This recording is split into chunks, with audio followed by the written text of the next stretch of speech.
তারা নির্বাচনে বিশ্বাস করে না, তাদের আবার কিসের নির্বাচন? অতি জরুরি সংস্কারগুলো সাধন করে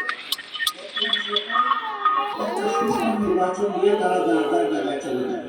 প্রতিটি আদালতের পায়ে পায়ে হিসাব রাখবেন, শুরু করে দেশের সম্পদ বিদেশে পাচার করবেন না।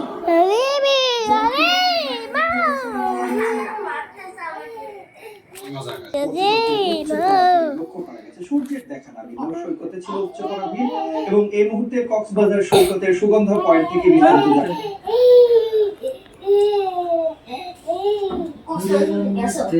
প্রোক্লেমেশন নয়, যে কোনো একটি ঘোষণা আসতে পারে, যে ঘোষণায় জুলাই নির্বাচন সহ বিভিন্ন বিষয়ে সর্বোচ্চ 36 দিনের লড়াইয়ের যারা গুরুত্বপূর্ণ অংশীদার, তাদের ভূমিকা, তাদের স্বীকৃতি, এটাকে আমি মনে করি বিবেচনার মধ্যে রেখে এ ধরনের ঘোষণা তৈরি করা যেতেই পারে।